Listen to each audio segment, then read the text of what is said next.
Pembentangan kami hari ini adalah berkaitan dengan kajian lapangan yang telah kami jalankan yang bertajuk Cabaran Penggunaan Bahasa Melayu dalam Komunikasi Rasmi di Institusi Tempatan, khususnya sekolah yang menjadi pilihan kami adalah Sekolah Menengah Saint Michael Pinampang. Baiklah, sebelum saya mula, kenalkan saya adalah Ivy Nethel Abel dan ini merupakan kawan-kawan saya.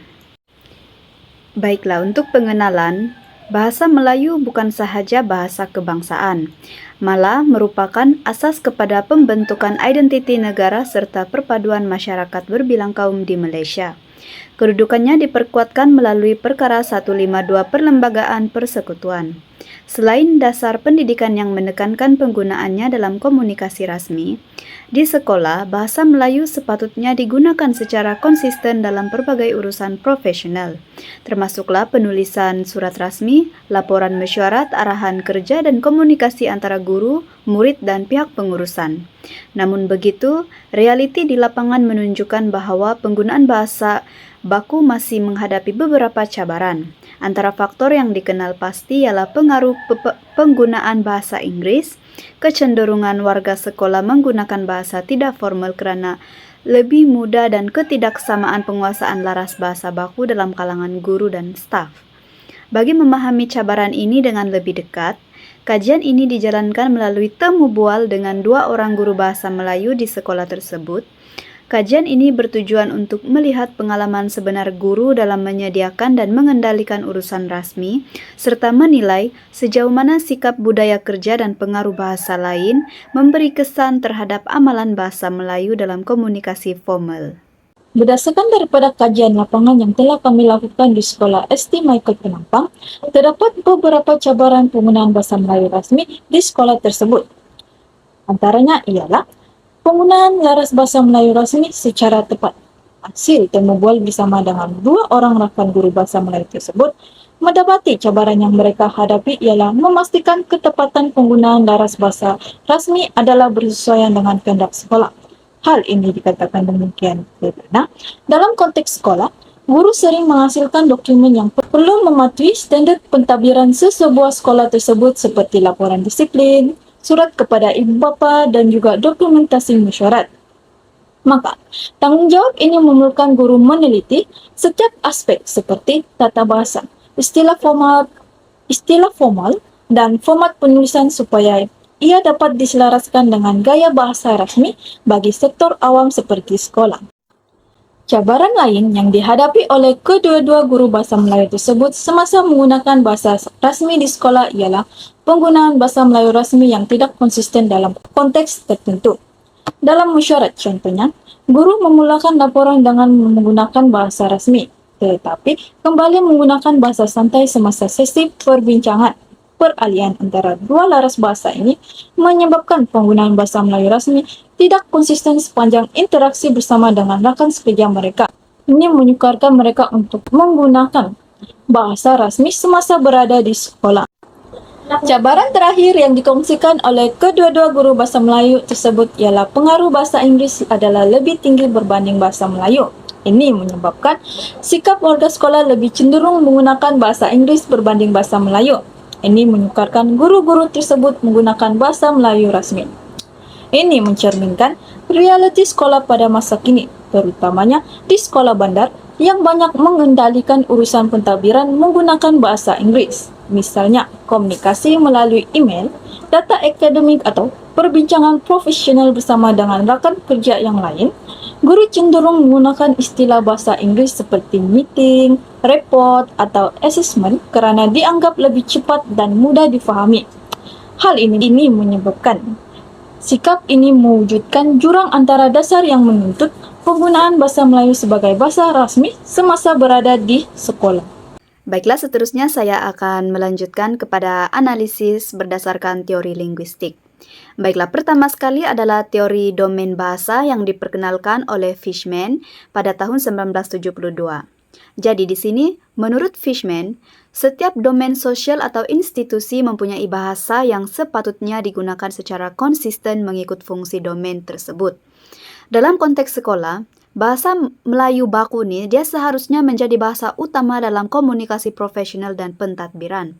Namun begitu, berdasarkan maklum balas yang kami terima daripada temuduga yang kami jalankan bersama dengan Cikgu Klinisi, ramai warga sekolah masih menggunakan bahasa tidak formal walaupun dalam situasi yang rasmi. Keadaan ini dia menunjukkan bahwa berlakunya peralihan domain, yaitu bahasa yang digunakan tidak selaras dengan fungsi domain yang sepatutnya. Selain itu, Cikgu Isabel juga ada menyatakan bahwa beberapa istilah profesional lebih mudah diungkapkan dalam bahasa Inggris. Hal ini menunjukkan bahwa norma penggunaan bahasa harian lebih mempengaruhi amalan bahasa berbanding dengan tuntutan domain rasmi. Seterusnya adalah teori yang kedua, teori sikap bahasa yang diperkenalkan oleh Garrett pada tahun 2010. Jadi, daripada kajian kami ini, kami mendapati kalau Garrett dia ada menekankan bahwa sikap penutur merupakan faktor utama dalam menentukan bahasa yang digunakan. Jadi, berdasarkan maklum balas yang telah kami jalankan bersama dengan 2 orang guru daripada sekolah Saint Michael Penampang, Guru-guru ini menyatakan bahwa ramai warga sekolah lebih selesa menggunakan bahasa rojak atau bahasa Inggris dalam penuturan seharian. Tidak kira keadaan mau dia rasmi ataupun yang tidak rasmi. Ini secara tidak langsung telah mengurangkan penggunaan bahasa Melayu baku dalam komunikasi rasmi. Menurut Cikgu Klinisi, beliau menyatakan bahwa sesetengah warga sekolah memilih bahasa Inggris kerana ia dianggap lebih cepat dan mudah. Manakala, bagi Cikgu Isabel, beliau menegaskan bahwa beberapa istilah profesional lebih tepat jika digunakan dalam bahasa Inggris. Pandangan ini sejajar dengan Garrett bahwa pilihan bahasa dipengaruhi oleh persepsi kegunaan dan juga prestij bahasa tersebut. Baiklah, seterusnya adalah teori yang ketiga, yaitu teori perancangan bahasa. Kalau kamu nampak di sini, ini adalah salah satu teori yang dikemukakan oleh Kaplan dan juga Baldav pada tahun 1997. Jadi, dalam teori ini, mereka menyatakan bahwa keberkesanan dasar bahasa ini dia bergantung kepada perancangan rapi, latihan, dan juga pemantauan secara berterusan. Dalam kajian ini, Cikgu Klinisi ada menyatakan, beliau mencadangkan pemantauan secara berkala dan bengkel penulisan rasmi. Hal ini bagi memastikan penggunaan bahasa Melayu baku ini lebih konsisten. Dan melalui interview temuduga kami dengan Cikgu Isabel pula, beliau menegaskan pentingnya dan perlunya mewajibkan latihan untuk menyeragamkan laras bahasa baku dalam kalangan guru dan juga staf.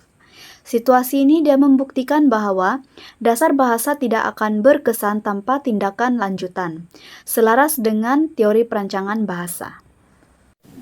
Seterusnya, analisis berdasarkan dasar bahasa kebangsaan. Yang pertama, perkara 152 Perlembagaan Persekutuan. Perkara 152 Perlembagaan Persekutuan menetapkan bahasa Melayu sebagai bahasa rasmi negara. Namun, berdasarkan dapatan kajian, penggunaan bahasa Melayu rasmi belum sepenuhnya diamalkan di sekolah. Penggunaan bahasa tidak formal dan juga campuran kod seperti yang disebut oleh Cikgu Klinisi menunjukkan bahwa kefahaman dan pelaksanaan dasar bahasa rasmi masih tidak kukuh di lapangan. Hal ini bercanggah dengan aspirasi perkara 152 Perlembagaan Persekutuan. Yang kedua, dasar memartabatkan bahasa Melayu dan memperkukuh bahasa Inggris. Dasar memartabatkan bahasa Melayu dan memperkukuh bahasa Inggris menekankan keseimbangan penguasaan antara kedua-dua bahasa. Namun, berdasarkan maklum balas Cikgu Isabel, istilah dan perbendaharaan kata Inggris masih menjadi rujukan utama dalam tugasan profesional. Hal ini selari dengan dapatan Mahdan dan juga Usman yang menyatakan bahwa penggunaan istilah Inggris dalam bidang profesional pendidikan masih lebih dominan. Ini menunjukkan bahwa pelaksanaan memartabatkan bahasa Melayu dan memperkukuh bahasa Inggris belum mencapai matlamat sepenuhnya di peringkat sekolah. Yang terakhir, Garis Panduan Penulisan Rasmi Kementerian Pendidikan Malaysia atau KPM. Kementerian Pendidikan Malaysia menetapkan garis panduan penulisan rasmi yang menekankan laras baku, susunan ayat formal dan juga keseragaman istilah. Namun, kenyataan Cikgu Isabel bahwa penyediaan dokumen resmi memerlukan penelitian tambahan menunjukkan bahwa garis panduan ini masih belum dikuasai sepenuhnya oleh guru. Kajian oleh Abdul Rahim turut mendapati bahwa amalan bahasa rasmi di sekolah sering tidak konsisten dan hal ini selari dengan dapatan temu bual kajian ini. Berdasarkan dapatan daripada Cikgu Klinisi dan juga Cikgu Isabel, penggunaan bahasa Melayu dalam urusan rasmi masih dipengaruhi oleh beberapa faktor seperti sikap bahasa, pengaruh bahasa Inggris, keselesaan berbahasa tidak formal, dan cabaran penggunaan laras baku. Apabila dianalisis melalui teori linguistik, dapatan ini selari dengan prinsip dalam teori domain bahasa, teori sikap bahasa, dan juga teori perancangan bahasa. Selain itu, apabila dibandingkan dengan dasar bahasa kebangsaan seperti perkara 152 Perlembagaan Persekutuan, dasar memartabatkan bahasa Melayu dan memperkukuh bahasa Inggris, dan juga garis panduan penulisan rasmi Kementerian Pendidikan Malaysia, jelas bahwa pelaksanaan dasar bahasa di sekolah masih memerlukan pengukuhan. Usaha memperkukuh penggunaan bahasa Melayu rasmi memerlukan latihan berterusan, pemantauan pentadbiran, dan pembudayaan sikap positif terhadap bahasa kebangsaan. Yang pertama, penting untuk mewujudkan dasar bahasa yang jelas dan tegas. Berdasarkan pandangan dua orang guru, Cikgu Clancy dan Cikgu Isabel, mereka berdua menekankan bahwa bahasa Melayu harus dijadikan bahasa utama dalam semua dokumen dan mesyuarat rasmi di sekolah. Cikgu Clancy menegaskan bahwa kita perlu memastikan kepatuhan terhadap dasar ini melalui pemantauan yang berterusan supaya dasar tersebut tidak hanya sekedar teori tetapi benar-benar dilaksanakan. Manakala Cikgu Isabel mencadangkan supaya pemantauan dilakukan secara berjadwal dan semua dokumen rasmi hendaklah ditulis dengan bahasa Melayu baku. Ini bagi memastikan dokumen kita bukan saja lengkap, tetapi sesuai dari segi tata bahasa dan penggunaan istilah yang tepat. Seterusnya, saya ingin menekankan pentingnya bengkel atau latihan penulisan rasmi bahasa Melayu untuk meningkatkan kemahiran guru dan staf sekolah. Kedua-dua cikgu setuju bahwa bengkel sebegini sangat wajar diadakan. Latihan ini dapat membantu warga sekolah menghasilkan dokumen yang teratur, tepat dan bertaraf profesional. Cikgu Clancy melihat latihan ini adalah kunci bagi memperkukuh penggunaan istilah yang tepat dan tata cara penulisan formal. Manakala Cikgu Isabel pula melihat ia sebagai peluang meningkatkan kualiti penulisan supaya selari dengan kehendak rasmi dan profesion yang dituntut. Yang terakhir, peranan guru sendiri sangat penting dalam memartabatkan bahasa Melayu sebagai bahasa rasmi di sekolah. Menurut Cikgu Clancy, guru perlu menjadi teladan dengan menggunakan bahasa Melayu yang betul dalam semua urusan rasmi. Guru juga harus menggalakkan penggunaan bahasa yang tepat dalam kalangan murid dan memberi teguran profesional apabila terdapat kesalahan. Cikgu Isabel pula mengingatkan supaya guru mengutamakan penggunaan bahasa Melayu baku dalam semua interaksi rasmi serta menyemai sikap menghargai bahasa kebangsaan dalam kalangan murid dan rakan sejawat.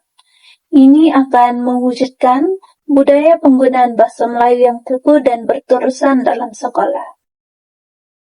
Kesimpulannya, kajian lapangan di Sekolah Menengah St. Michael, Penampang menunjukkan bahwa penggunaan bahasa Melayu rasmi dalam urusan profesional masih belum konsisten, walaupun dasar negara menetapkan bahasa Melayu sebagai bahasa utama pentadbiran. Temu bual bersama Cikgu Klinisi dan juga Cikgu Isabel menunjukkan 3 cabaran utama, yaitu yang pertama, ketepatan laras bahasa baku, yang kedua, penggunaan yang tidak tepat, dan yang terakhir, yaitu pengaruh bahasa Inggris dan sikap warga sekolah itu sendiri.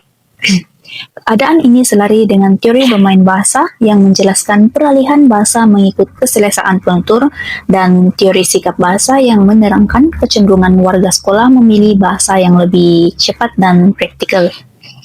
Analisis berdasarkan dasar bahasa negara seperti perkara 152 Perlembagaan Persekutuan, dasar memartabatkan bahasa Melayu dan memperkukuh bahasa Inggris atau NBMBI dan garis panduan penulisan rasmi Kementerian Pendidikan Malaysia turut menunjukkan wujudnya jurang antara dasar dan juga pelaksanaan sebenar. Oleh itu, penggunaan bahasa Melayu rasmi perlu diperkukuh melalui latihan penulisan, pemantauan berkala, serta komitmen guru sebagai teladan. Kajian ini membuktikan bahwa cabaran bahasa bukan hanya berkaitan kemahiran, tetapi turut dipengaruhi budaya kerja dan juga sikap warga sekolah. Dengan usaha yang lebih sistematik, penggunaan bahasa Melayu dapat diperkasa selari aspirasi memartabatkan bahasa kebangsaan.